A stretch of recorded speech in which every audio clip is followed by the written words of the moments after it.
Binary Codes by Kavya. And yeah, you're right. I'm Kavya.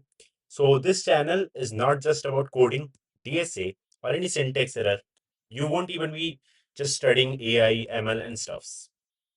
I'm here to discuss more about what conflicts you'll be facing while you'll be studying various technologies or various different aspects.